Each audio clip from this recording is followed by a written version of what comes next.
ایک بادشاہ کی ایک بیٹی تھی، وہ بہت معصوم تھی۔ اس کا نام نور تھا۔ نور سب سے پیار کرتی تھی، وہ کبھی جھوٹ نہیں بولتی تھی۔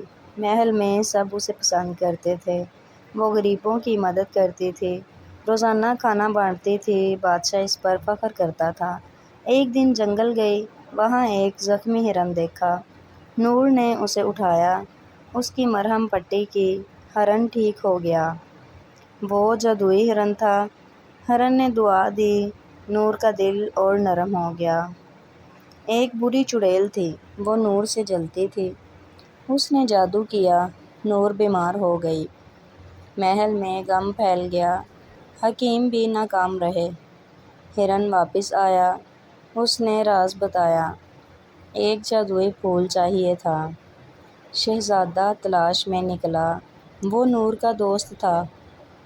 اس نے مشکل راستہ طے کیا، آخر پھول مل گیا۔ وہ جلدی واپس آیا، نور کو پھول دیا، نور ٹھیک ہو گئی۔ سب خوش ہو گئے، چڑیل کا جادو ٹوٹ گیا۔ چڑیل بھاگ گئی، نور نے سب کو معاف کیا، اس کا دل بہت صاف تھا۔